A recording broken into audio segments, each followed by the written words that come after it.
Imaginez un monde où des nations entières disparaissent, non pas à cause de la guerre ou de catastrophes, mais simplement parce que les gens cessent d'avoir des enfants. Le récent tweet d'Elon Musk a déclaré que Singapour était en voie d'extinction, et les chiffres ne mentent pas. Le taux de fécondité de Singapour a chuté à un niveau choquant de 0,97, bien en dessous des 2,1 nécessaires pour soutenir une population. Mais ce n'est pas le seul. La Corée du Sud, le Japon et même des puissances économiques comme la Chine sont confrontés à des crises similaires, avec des taux de natalité en chute libre et un vieillissement de la population menaçant leur survie même. Alors, qu'est-ce qui se cache derrière ce baby-bust mondial ? L'augmentation du coût de la vie, l'évolution des normes culturelles et les pressions sur les carrières ne sont que la pointe de l'iceberg. Les gouvernements injectent de l'argent dans le problème, mais est-ce que cela est suffisant ? Dans cette vidéo, nous découvrirons la dure réalité de la crise de la fécondité, explorerons les pays les plus à risque et poserons la grande question. L'humanité elle-même pourrait-elle se diriger vers un effondrement démographique ?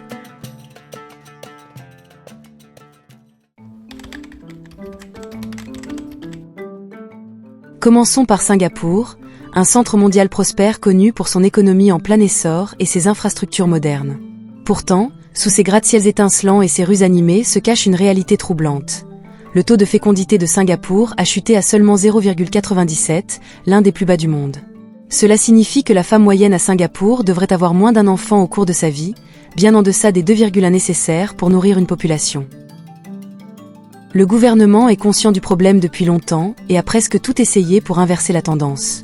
Il a offert des incitations financières généreuses, notamment des primes en espèces pour les nouveaux parents. Des politiques telles que le congé parental prolongé et les garderies subventionnées ont été introduites pour alléger le fardeau de l'éducation des enfants. Mais malgré ces efforts, le taux de fécondité continue de baisser. Pourquoi ? Pour de nombreux Singapouriens, avoir des enfants semble de plus en plus hors de portée. La crise du coût de la vie est un facteur important. Singapour est régulièrement classé parmi les villes les plus chères du monde. De la flambée des prix de l'immobilier au coût élevé de l'éducation, élever un enfant peut sembler plus un luxe qu'une étape importante de la vie. En outre, l'équilibre entre travail et famille constitue un autre défi majeur.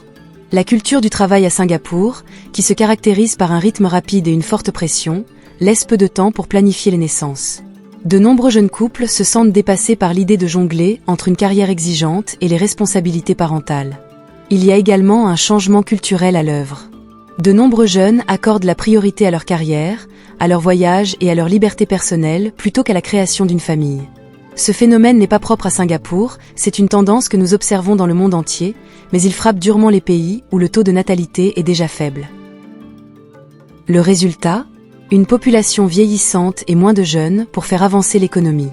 Les écoles ferment, des quartiers entiers deviennent plus calmes et l'avenir à long terme de la cité-État est en jeu. La crise des naissances à Singapour est un signal d'alarme, non seulement pour elle-même, mais pour le reste du monde. Cette cité-État animée peut-elle trouver un moyen d'inverser la tendance ? Ou est-ce un aperçu de ce qui attend d'autres nations ?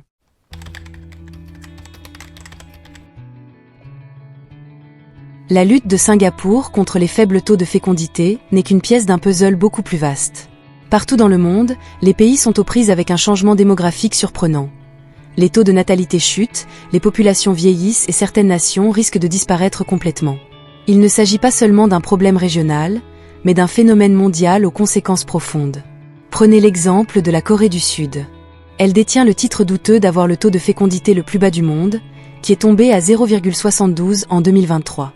Si cette tendance se poursuit, les experts prédisent que la population sud-coréenne pourrait diminuer de moitié d'ici 50 ans. Les gros titres étaient si alarmants que certains ont même suggéré que ce pays pourrait être le premier à disparaître d'ici 2100. Le Japon, une autre puissance économique, est confronté à un défi similaire. Autrefois 11e pays le plus peuplé du monde, sa population devrait diminuer de moitié d'ici la fin du siècle. Le Japon vend désormais plus de couches pour adultes que de couches pour bébés, ce qui reflète le vieillissement rapide de sa population. La Chine, qui dominait autrefois les statistiques démographiques mondiales, en ressent également les effets. Après des décennies de sa tristement célèbre politique de l'enfant unique, les taux de natalité ont fortement chuté. Malgré l'assouplissement des règles ces dernières années, Pékin s'efforce désormais d'inverser la tendance et de gérer les retombées d'une société vieillissante et en déclin. Cette crise ne se limite pas à l'Asie. Le Brésil, par exemple, a connu sa plus faible croissance démographique jamais enregistrée en 2023. Dans toute l'Europe, des pays comme l'Italie et l'Espagne sont également aux prises avec une baisse des taux de natalité et une diminution de la main-d'œuvre. À l'échelle mondiale, les chiffres sont inquiétants. En 1950, la femme moyenne avait 5 enfants. Aujourd'hui, ce nombre est à peine supérieur à 2, et dans de nombreux pays développés, il est bien inférieur. Pour qu'une population reste stable, le taux de fécondité doit être de 2,1, mais dans des dizaines de pays, il est tombé en dessous de 1. Cette crise mondiale de la fécondité présente d'énormes risques économiques et sociétaux. La diminution du nombre de travailleurs se traduit par un ralentissement de la croissance économique, des systèmes de santé sous pression et l'effondrement des fonds de pension. Si les causes sont diverses, de la hausse du coût de la vie à l'évolution des normes culturelles, le résultat est le même. L'humanité est confrontée à un ralentissement démographique d'une ampleur jamais vue auparavant.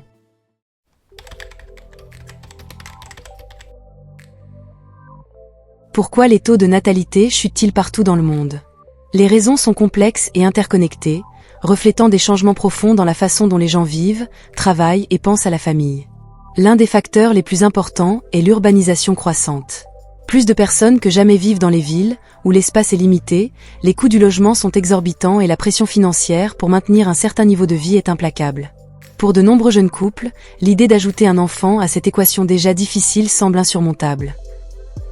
Le coût de la vie élevé est étroitement lié à l'urbanisation. Élever un enfant dans le monde d'aujourd'hui s'accompagne de dépenses énormes, du logement aux soins de santé en passant par l'éducation et la garde d'enfants. Dans des pays comme Singapour, la Corée du Sud et le Japon, ces coûts peuvent dissuader même les personnes les plus attachées à la famille de franchir le pas vers la parentalité. On observe également un changement notable des normes et des priorités culturelles. Autrefois, fonder une famille était considéré comme une étape naturelle de la vie. Aujourd'hui, de nombreux jeunes retardent ou choisissent de renoncer complètement à la parentalité. Les ambitions de carrière, la liberté personnelle et le désir de voyager ou de s'adonner à des loisirs prennent le pas. Pour certains, les compromis nécessaires pour avoir des enfants ne semblent plus valoir la peine. L'autonomisation des femmes a également joué un rôle transformateur. Avec un meilleur accès à l'éducation et aux opportunités de carrière, les femmes ne sont plus confinées à des rôles traditionnels. Cette liberté a permis à beaucoup de décider si et quand elles veulent avoir des enfants. Bien que cela soit un signe de progrès, cela a également contribué à retarder la planification familiale ou à réduire les taux de natalité. L'insécurité financière est un autre facteur majeur. De nombreux jeunes adultes, en particulier dans les pays développés, sont aux prises avec des emplois instables, une dette croissante et des salaires stagnants. Pour eux, avoir des enfants semble être un risque financier qu'ils ne peuvent pas se permettre de prendre. Ces tendances sont aggravées par le vieillissement de la population.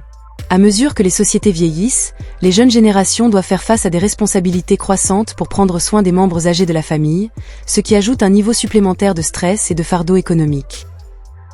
Le résultat ? Une crise mondiale de la fertilité alimentée par les changements économiques, culturels et sociétaux. Relever ce défi ne consiste pas seulement à encourager les gens à avoir des enfants, mais à remodeler le monde pour que la parentalité soit à nouveau possible.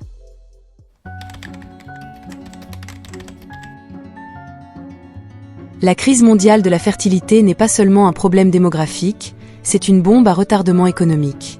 La baisse des taux de natalité et le vieillissement de la population ont des répercussions énormes sur les économies du monde entier. L'un des impacts les plus immédiats concerne la main-d'œuvre. Moins d'enfants naissent aujourd'hui, moins de travailleurs seront présents dans les décennies à venir. Cela crée un bassin de main-d'œuvre qui se réduit, ce qui entraîne un ralentissement de la croissance économique et moins d'innovation. Pour les économies fondées sur la croissance et la productivité, cela est synonyme de problème. Les industries pourraient avoir du mal à trouver suffisamment de travailleurs qualifiés, tandis que les entreprises pourraient faire face à une baisse de la demande des consommateurs à mesure que la population diminue. Il y a ensuite la question des recettes fiscales. Une population en âge de travailler moins nombreuse signifie moins de contribuables pour financer les services publics essentiels, des soins de santé aux infrastructures. Les gouvernements comptent beaucoup sur ces impôts pour maintenir leur économie, mais avec moins de contributeurs, les déficits risquent de grimper en flèche. Cela crée un cycle dangereux dans lequel les populations vieillissantes ont besoin de plus de services, mais il y a moins d'argent pour les fournir. Les systèmes de santé ressentent déjà la pression du vieillissement de la population. À mesure que le pourcentage de personnes âgées augmente, la demande de services de santé monte en flèche. Des pays comme le Japon et la Corée du Sud sont déjà témoins, les hôpitaux et les soignants ayant du mal à suivre. Le coût des soins aux personnes âgées est astronomique, et sans une jeune génération pour équilibrer la balance, le fardeau devient insoutenable. Les systèmes de retraite constituent un autre problème majeur. De nombreux pays fonctionnent selon un modèle de répartition, dans lequel les travailleurs actuels financent les retraites des retraités. Mais avec moins de travailleurs et plus de retraités, ces systèmes sont au bord de l'effondrement.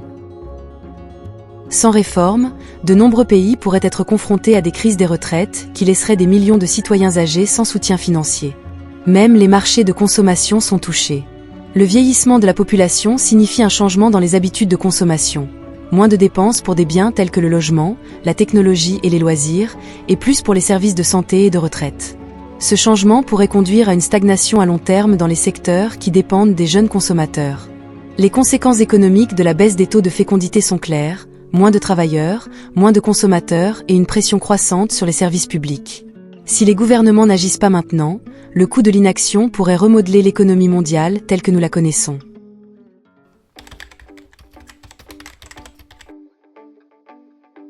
La crise mondiale de la fécondité est un défi de taille, mais il n'est pas insurmontable. Pour inverser la tendance à la baisse des taux de natalité, les gouvernements et les sociétés doivent prendre des mesures audacieuses et créatives qui vont au-delà des incitations financières. L'essentiel n'est pas seulement d'encourager les gens à avoir des enfants, mais aussi de créer un environnement dans lequel ils se sentent capables d'en avoir. Tout d'abord, il est essentiel de s'attaquer au coût de la vie élevé. Un logement abordable, une éducation et des services de garde d'enfants sont essentiels pour que les jeunes familles puissent s'épanouir. Par exemple, les pays scandinaves comme la Suède et la Norvège ont atteint des taux de fécondité plus élevés en offrant un soutien complet, comme des services de garde d'enfants subventionnés et une éducation gratuite, ainsi que des politiques de congé parental flexibles. L'équilibre entre vie professionnelle et vie privée est un autre facteur important. Les parents surmenés sont moins susceptibles d'envisager d'avoir plus d'enfants. Des horaires de travail flexibles, des possibilités de travail à distance et des semaines de travail plus courtes peuvent rendre l'équilibre entre carrière et vie de famille beaucoup plus facile à gérer. Les entreprises qui investissent dans des politiques de travail favorables à la famille voient souvent leurs employés plus heureux et plus productifs. Les attitudes de la société à l'égard de la parentalité doivent également changer. Les gouvernements devraient également investir dans des efforts de développement communautaire. Créer des villes adaptées aux familles, avec des parcs, des terrains de jeux et des services accessibles, peut faire une différence significative. Les gens sont plus susceptibles de fonder une famille dans des endroits où ils se sentent en sécurité, soutenus et connectés. Enfin, il est essentiel de lutter contre l'insécurité financière. Des emplois stables, des salaires équitables et des opportunités économiques donnent aux jeunes la confiance nécessaire pour planifier l'avenir. Qu'en pensez-vous ? Les gouvernements devraient-ils faire davantage pour répondre à cette crise, ou s'agit-il simplement de la nouvelle réalité de la vie moderne ? Faites-nous part de vos réflexions dans les commentaires ci-dessous. N'oubliez pas d'aimer, de partager et de vous abonner pour découvrir d'autres sujets d'actualité mondiale.